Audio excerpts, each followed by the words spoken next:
Good morning friends. और सुबह के लिए परमेश्वर का जीवित वचन हमारे लिए दिया गया है। और हमें मिलता है भजन संहिता की पुस्तक उसका 128 अध्याय पद संख्या 1 से 6 तक। भजन संहिता 128 1 से लेकर 6 तक। उसमें परमेश्वर का जीवित वचन इस प्रकार से लिखा हुआ है। क्या ही धन्य है हर एक जो यहोवा का भय मानता है और उसके मार्गों पर चलता है, तो अपनी कमाई को निश्चय खाने पाएगा। तू धन्य होगा और तेरा भला ही होगा। तेरे घर के भीतर तेरी स्त्री फलवंत लता सी होगी। तेरी मेज के चारों ओर तेरे बालक जलपाई के पौधे से होंगे। सुन, जो पुरुष यहोवा का भय मानता है वह ऐसी ही आशीष पाएगा। यहोवा तुझे सिय्योन से आशीष दे और तू जीवन भर यरूशलेम का कुशल देखता रहे, वरन तो अपनी नाती पोतों को भी देखने पाए। इस्राएल को शांति मिले। यहाँ तक आमीन। परमेश्वर पिता अपने बच्चन के पढ़े और सुने जाने पर हम सबों को बहुतायत की आशीष दे। आमीन। ख्रीस्त में प्यारो, आज की सुंदर सुबह में हम सर्वप्रथम पिता परमेश्वर को धन्यवाद देंगे, क्योंकि उसने पिछले रात्रि की घड़ी में हमारी रक्षा की है, रखवाली की है। हर एक प्रकार के दुख, तकलीफ, संकट, विपत्ति, खतरे, मुसीबत से और अचानक मृत्यु से हमें बचाया है। और आज की नए सुबह में अपने साथ अपने महिमा के लिए हमें जीवित रखा है। हम सारे प्राण से, सारे आत्मा से उसे धन्यवाद देते हैं। और हम धन्यवाद देते हैं क्योंकि आज की सुंदर सुबह में हमारे लिए अपना जीवित वचन दान किया। वचन के माध्यम से हमारी को आशीष प्रदान किया। आज के वचन में हमें परमेश्वर के भय मानने वालों को की आशीष के बारे में बताया गया है। इसमें कहता है, क्या ये धन्य है हर एक जो यहोवा का भय मानता है और उसकी मार्गों पर चलता है, तो अपनी कमाई को निश्चय खाने पाएगा। तो धन्य होगा, तेरा भला ही होगा। ख्रीस्त में प्यारो, आज जो यहोवा का भय मानने वाला व्यक्ति है उसे पिता परमेश्वर धन्य आदमी कहता है, धन्य पुरुष कहता है। और जो उसके मार्गों पर चलता है उसके लिए वो अपनी आशीष का बखान करता है, कहता है तो अपनी कमाई निश्चय खाने पाएगा। तो धन्य होगा, तेरा भला ही होगा। तो अपनी कमाई जो कि तो अपनी जीविका के लिए जो कमाई करता है उसको दूसरा खाने ना पाएगा। तो अपनी कमाई को तो निश्चय खाने पाएगा। आज यदि हम खेती करते हैं तो हमारे फसलों को टिड्डी, चूहे, वनैले पशु और नाना प्रकार की जीव जंतुओं के द्वारा उसको हानि नहीं किया जाएगा। हमारी फसलों को पिता परमेश्वर हर एक जो नाश करने वाले तत्व है उनसे बचाएगा। और यदि हम नौकरी पेशा करते हैं, रुपया पैसा कमाते हैं, तो हमारा रुपया पैसा का उपयोग हम अपने जीवन में हमारे लिए और हमारे परिवार की भलाई के लिए हम करने पाएंगे, ना कि हमारा रुपया दूसरे के बिना हमारा उपयोग किए हुए वो हमसे निकल जाएगा। ख्रीस्त में प्यारो, आज अगर हम नौकरी करते हैं और हम घूस लेते हैं, नाजायज तरीका से पैसा कमाते हैं और उस पैसा को हम घर में लाते हैं, उस पैसे के साथ हम हमारे घर में बीमारी, श्राप को लाते हैं और हमारे घर में नाना प्रकार की बीमारी होती है, नाना प्रकार की परेशानी होती है। और हमने जो गलत तरीके से पैसा कमा के लाया वो हम डॉक्टरों को दे देते हैं, वकीलों को दे देते हैं और तो और हम पुलिस को दे देते हैं। इस प्रकार से हम जबकि हम रुपया और पैसा कमा रहे हैं, नौकरी पेशा करते हैं, तो वहाँ पर हम परमेश्वर का भय हम नहीं मान रहे और उसको दरकिनार करते हुए हम नाजायज तरीके से पैसे का अर्जन करते हैं।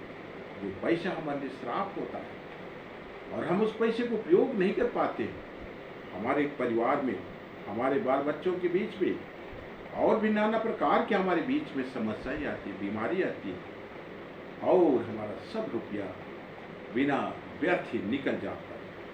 इसलिए परमेश्वर कहता है, क्या ही धन्य है हर एक जो यहोवा का भय मानता है। जो यहोवा का भय मानता है वो कैसा धन पुरुष है। वो अपने निश्चय अपने कमाई को निश्चय खाने पाएगा। अपनी फसल लगाता है, वो कोई दूसरा चोर उसको काट के नहीं ले जाएंगे, वरन जो लगाया है वो निश्चित तौर पर खाने पाएगा। और नौकरी पेशा करते हैं, व्यापार करते हैं और हम उसके द्वारा पैसा कमाते हैं, तो उस पैसा को हम निश्चय उसका सही उपयोग करने पाएंगे। और पिता परमेश्वर आगे हमसे अपने आशीष के बारे में कहता है, तेरे घर के भीतर तेरी स्त्री फलवंत दाखलता से और तेरे बीच के चारों तेरे बालक जलपाई के पौधे से होंगे। आज जो भय मानने वाला पुरुष है, उसके घर में उसकी स्त्री फलवंत दाखलता से और उनके बालक जो हैं उसके खाने की मेज की चारों ओर चारपाई के पौधे के तरह होंगे। इस प्रकार उसका घर अपनी पत्नी के द्वारा और बच्चों के द्वारा प्रफुल्लित होगा, आनंदित रहेगा, आशीषित होगा। और आगे कहता है, सुन जो पुरुष यहोवा का भय मानता हो वह ऐसी आशीष पाएगा।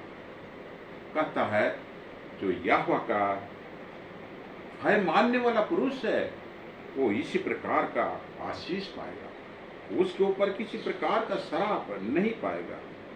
और कहता है, यहोवा तुझे सिय्योन से आशीष दे और तू जीवन भर यरूशलेम का कुशल देखता रहेगा। यहोवा पिता परमेश्वर सिय्योन जो जिसको स्वर्ग राज से ऐसे ही आशीष देता रहेगा। और हमें वो कहता है, तू यरूशलेम का कुशल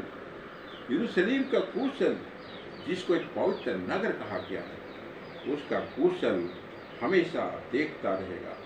और यहाँ तक हमें आशीष प्रदान करता है कि तू अपने नाती पोतों को भी देखने पाएगा। इस्राएल को शांति मिले ख्रिस्त में प्यारे। आज हम अगर यहोवा का भय मानते हैं, उसके मार्गों पर चलते हैं, तो हमें कोई बीमारी नहीं होगी, हमें लंबी उम्र मिलेगी और हम अपने नाती पोतों को भी देखने पाएंगे। इस प्रकार का पिता परमेश्वर आज उसके भय मानने वालों के लिए और उसके मार्ग में चलने वालों के लिए आशीष प्रदान करता है। सो आइए आज हम भी अपने जीवन को पिता परमेश्वर को समर्पित करें, उसके डर और भय में अपने जीवन को व्यतीत करें, उसके मार्ग में चलते हुए अपने जीवन को व्यतीत करें, ताकि पिता परमेश्वर जिन वचनों में हमारे लिए आशीष की घोषणा की है वो हमें प्राप्त होने पाए। और हम इस प्रकार का अपना जीवन व्यतीत करते हुए एक दिन जब हमारा इस संसार का जीवन खत्म होगा, हम उस स्वर्ग राज के अनंत महिमा में, अनंत आनंद में प्रवेश करने सकेंगे। पिता परमेश्वर इस छोटी प्रवचन में बहुतायत की आशीष दे। आमीन। आइए हम छोटी प्रार्थना करें।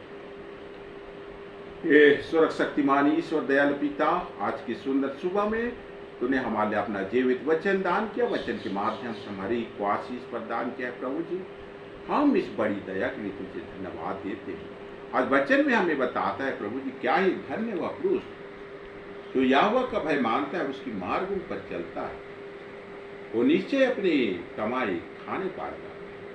हाँ प्रभु जी, इस प्रकार का जो तूने हमें आशीष देने का प्रतिज्ञा किया है, हाँ प्रभु, को हम प्राप्त करने वाले बनने पाए। हमारा जीवन प्रभु तेरा डर और भय में बीतने पाए, हम तेरे बताए हुए मार्ग में चलने वाले बनने पाए, ताकि हम श्रापित नहीं परंतु हम आशीषित लोग होने पाए, हमारे बच्चे दाखलता से होने पाए हमारी पत्नी दाखलता से होने पाए और हमारे बच्चे हाँ उस जलवायु की वृक्ष के समान हमारे घर में होने पाए और हम जीवन भर यरूशलेम का कुशल को देखने पाए और यहाँ तक कि हम अपने नाती पोतों को भी देखने पाए। इसलिए सहायता कर प्रभु कि हमारा जीवन तू जो चाहता है उसी प्रकार होने पाए। हम अनैतिकता का जीवन को छोड़कर तेरा भय मानने वाले जीवन जीने पाए और तू जो हमारे लिए मार्ग बताया है, तू जो अपने वचन से कहता है मार्ग सत्य और जीवन मही, हम तुझे ही अपना मार्ग हम प्रभु जी निर्धारित करने पाए और तुझे देखते हुए अपने जीवन को तेरा अनुकरण करते हुए अपने जीवन को हम व्यतीत करने पाए, ताकि तूने जो हमारे लिए जितने आशीष निर्धारित किया है उसको हम एक दिन प्राप्त करें। इस प्रकार प्रभु हमारे जीवन से तेरी महिमा होने पाए। प्रभु जी आज के दिन कितने लोग जो कि हैं बीमार हैं, लाचार है, लकवाग्रस्त है प्रभु, इस नाम में उनका लकवा दूर होने पाए। कितने लोगों का हृदय रोग, ब्लड प्रेशर का बीमारी है, किडनी का बीमारी है, हाँ प्रभु जी, हाँ ब्रेन में ट्यूमर है, कैंसर है, उनका हर एक ऐसी बुरी बीमारी यीशु नाम में दूर होने पाए। वो आज तेरी चंगापन की आशीष को प्राप्त करने से कितने लोगों को हर्निया का बीमारी है, यीशु नाम में उनका हर्निया दूर होने पाए। कितने लोगों का घुटना दर्द, पैर दर्द और भी हाथ दर्द, इस प्रकार की जो भी हड्डी की बीमारी है यीशु नाम में आज चंगा होने पाए। कितने लोगों का जन्मदिन है, आज उनके जन्मदिन को हम आशीष प्रदान करते हैं, उनकी दीर्घायु होने की हम प्रार्थना करते हैं। और कितने लोगों का आज शादी का सालगिरह है, उनके शादी का सालगिरह को हम मुबारकबाद देते हैं और उनके मंगलमय जीवन की हम कामना करते हैं। प्रभु तुझे सारा आदर और महिमा और धन्यवाद हम बारंबार देते हैं और अपने हर एक प्रकार के पाप दोष गुनाहों को तेरे चरणों में लाते हुए इस छोटी प्रार्थना को तेरे बेटे यीशु मसीह के सामर्थ्य और पवित्र नाम में लाते हुए दया से स्वर्ग में अपनी महिमा के लिए करते हैं। आमीन। परमेश्वर पिता आप सबों को बहुतायत की आशीष दे। आमीन।